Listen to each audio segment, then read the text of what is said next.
Brian Baldinger, who is joining us now. Baldy, what's going on?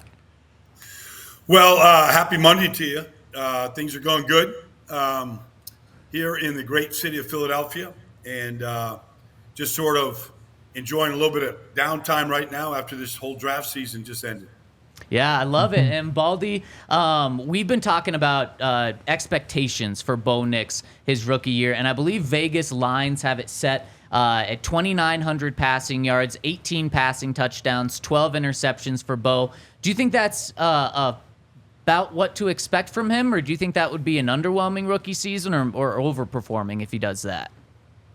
18 touchdown passes, and if he plays 17 games, we'll see how the competition bears out. I mean, if he ended up playing 17 games and he had 18 interceptions in his rookie year, I think he'd be ahead of the curve, ahead of where most rookies are.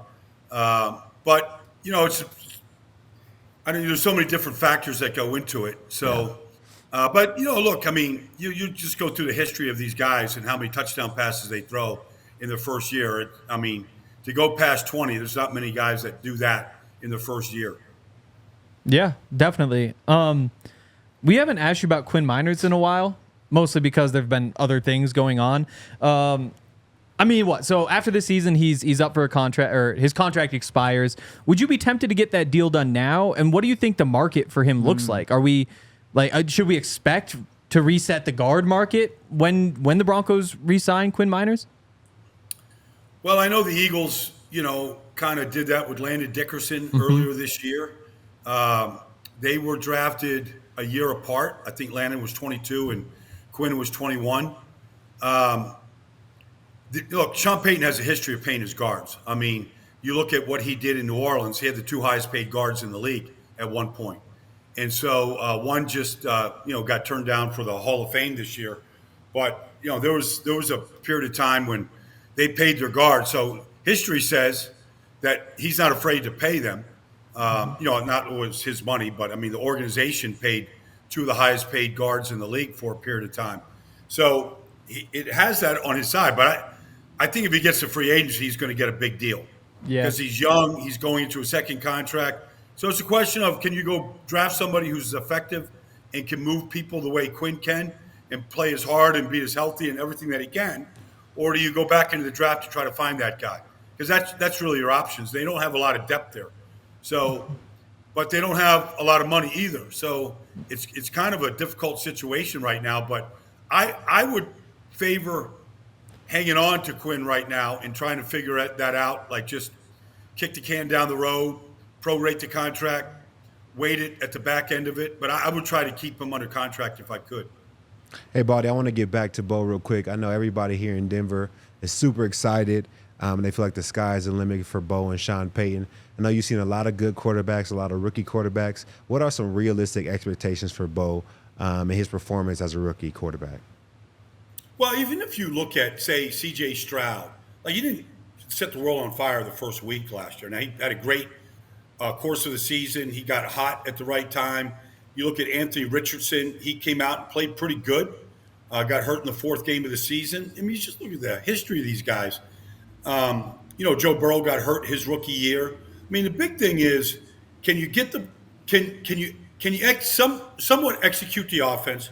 Can you line up and play as many games as possible without getting hurt? Maybe you have to sit a guy down, just to get him out of harm's way for a little bit. Maybe he's struggling, and you just got to sit him down the way, say, Dante Culpepper sat down his rookie year.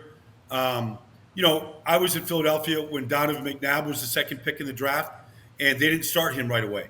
But they played him in games, and over by Doug Peterson started. By the time they got to the sixth game, he became the full-time starter. But you want to try to take as much off his plate as possible, yet still be competitive. Mm-hmm. And so I believe he'll start. I don't know that there's going to be a big competition. Zach Wilson is there. We know who's there. But the expectations are, let's not set the bar too high. Let's try to win as many games with him as we can. Let's try to get him to complete as many passes and a high percentage as we can. And let's allow him to be aggressive without turning the ball over. Eliminate the mistakes. But we don't want him to play scared. So, I just think those are some of the factors you have to kind of be realistic about. Like, nobody goes out there and throws 28 touchdown passes and 10 interceptions. It's like, I don't know what Russell threw. Russell threw 26 touchdown passes last year. Yep. That'd be remarkable if he could do it. And he started 15 straight games. Like, if he did anything like that, that would be an unbelievable success. So, Baldy, I just want to dive into that a little more. Do you think it is the best when you have a rookie quarterback, a young quarterback, to play them right away? Obviously, it depends on situations, but some people will point to Mahomes and say, well, he sat for an entire year. But then you can look at so many other quarterbacks who sat and didn't work out, and so many quarterbacks that played right away and did work out. Do you think there's one philosophy that's better than another when it comes to playing a rookie quarterback right away? I think the best philosophy is to sit him. That's the best philosophy. I mean, if you can. Carson Palmer sat an entire year. The guys that, Jordan Love sat for 3 years. I mean, the best is if you can sit them. Now, it's unrealistic. It just is. But I do think there's a benefit to watching. It's a completely different game than college. Even making the jump from, Auburn to Oregon, he's looking to the sideline for the call. He's looking to the sideline for the adjustment. Like, very little is done at the line of scrimmage at the college. Now, I did a little bit more at Oregon than he did at Auburn, but he's going to see defenses and looks and situations that he's never seen before. And so if you can sit and sort of watch that and do mental reps from the sideline, I think it's beneficial. But, the one thing that Patrick learned, even when he was sitting, was just Alex Smith was a pro. He'd been in the league a long time. He'd been to the playoffs. Just his weekly schedule of what he did on Tuesdays, what he did on Wednesday, how he put the game plan together, how he digested it, what he was expected to do on Mondays when everybody else was off. Like, all those things he learned from Alex Smith. I don't think Zach Wilson is the greatest guy to learn from, although Zach got a good year under Aaron Rodgers and kind of how to prepare as a pro, even during training camp, during the offseason training camp. But it's, he's going to have to kind of learn from Sean, I think, this whole schedule and this whole process and how you digest all this information and then, disseminate it so that everybody knows what they're doing. It's just a very difficult job. But I do think Troy Aikman played. He was 1-15. He got the snot kicked out of him that year, 1989, and he learned a lot from that. A lot of guys get the snot kicked out of them, and it tarnishes them the rest of their career. Troy had the right fiber that he came back from it. In 3 years, they were in the playoffs and winning a Super Bowl in his fourth year. So I do think you can learn a lot if you have the right fiber and how you're the right metal, who you're made from, how you're made. I do think there's a benefit to playing and just taking your lumps. I mean, going back to having Zach Wilson and Jarrett Stidham as the other guys on the team, though, it seems like it'd be really tough to learn on the field, too. Like, if the clips every week are, like, here's Zach Wilson's 2 interceptions that he threw, here's what he should have done differently, like, that's a lot tougher to learn from than seeing somebody run the offense correctly, right?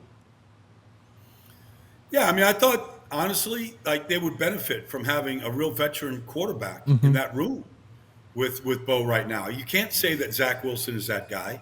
You can't say that Jarrett Stidham is that guy. They might have learned from different guys wherever they were before with the Raiders or with the Jets. But that's where a guy like Joe Flacco, I mean, I'm just throwing Joe out there, but that's where a guy that's had success in this league can really be valuable with a young guy. And, he's not going to get that. He's not going to get that, and so he's going to have to lean on Sean. Sean's going to have to be his mentor. When it's really nice to come to the sideline. Yeah, I'm sure Sean will turn the defense over to Vance and come over and sit down with them. I mean, when Patrick Mahomes took over, literally, Andy Reid turned the defense over to his coordinator, and he sat down after every single series with Patrick Mahomes for at least the first 2 years. And they went through what just happened, what he liked, what they can do in the next series, how they can improve. And this is a guy that was having great success in the second year, but he was still sitting down with them. Now, Sean's got to, he's the coach of the whole team. Like, I don't know if he can afford to do that, but I think it benefits a young guy to have somebody that really knows what they're looking at to really help them understand what they're looking at. You talked about a little bit about Bo and his transition. from college to the NFL. For myself as a defender, I felt like I played better in the NFL because it was more structured as far as what teams did and different personnels and what they did on down and distances, like, 3rd and 5 plus. 85% of the teams are not running it there, and then it's like you get 3rd and 8 plus, then you get a little more screen game. Like, it's very structured as far as a defender.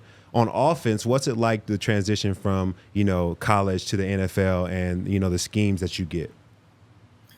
Well, it's just so much more value. So to that point, it used to be, okay, you watched all the third down reels to see what the defense did on 3rd and 1, 3rd and 3, 3rd and 3 to 3rd and 7, 3rd and 7 plus. You watch all the reels, okay, they're in quarters. Red zone, they're coming after you, blitz 0, whatever. But every team is different. Mm-hmm. And so, in college, you might, if you were, if you're at Oregon, you kind of knew what Chip Kelly was doing at UCLA over the last 6 years. You kind of knew what was coming. In the NFL, like, you see how many different coordinators have changed just in this last year. Forget about head coaches. How many coordinators have changed? And so now you're trying to get a feel even early this year on what these coordinators are doing. You look at the opening schedule. Normally they back end the schedule with your division games later, which means you're going to get a lot of non-divisional games normally to start with. Although I can see them going up against the Chargers early on or something like that, just to to kind of build ratings, whatever. But so you're going to get a lot of teams that you're unfamiliar with, and maybe you haven't seen, Sean hasn't seen, early in the schedule, and then it might be with a coordinator that's completely different than a year ago. And so, that's something that you have to sort of digest and build and try to figure on the fly as you start building your week and how you're game planning that team that week. I think it could be quite difficult early on, just because of the unfamiliarity of what they might see. I mean, if you're playing, I don't know who you're playing next year yet, but I mean, if you're playing Seattle, it's all new. If you're playing San Francisco, it's a new defensive coordinator, different than what they did a year ago. And I could go through the whole league like that. There's going to be so many changes. In Miami, there's a new coordinator than what Vic Fangio did a year ago. So that's just the turnover in the league right now and what you have to kind of do, and some of the things that a rookie quarterback has to kind of factor in as they get ready for a game. Well, Baldy, final one for you, and you kind of drove me right down this road here with talking about the schedule. It's going to come out potentially as early as this week, and from a local standpoint, the Broncos play the Steelers this year, and many Broncos fans think that would be a perfect week 1, maybe prime time matchup. Russell Wilson coming to Denver to play Sean Payton. From a national perspective, does that have as much of a hook to it to potentially be a primetime game and maybe kick off the season, not that Thursday night game, but maybe a Sunday night or a Monday night game? Oh, absolutely. I mean, if you think about Russell Wilson's first game in Denver, it was at Seattle, right? Yep. Monday night. And so, I mean, they put him right up there against, Pete Carroll's on the other side, and here's Russell Wilson, and we all know how that kind of finished. But I can see that being a draw.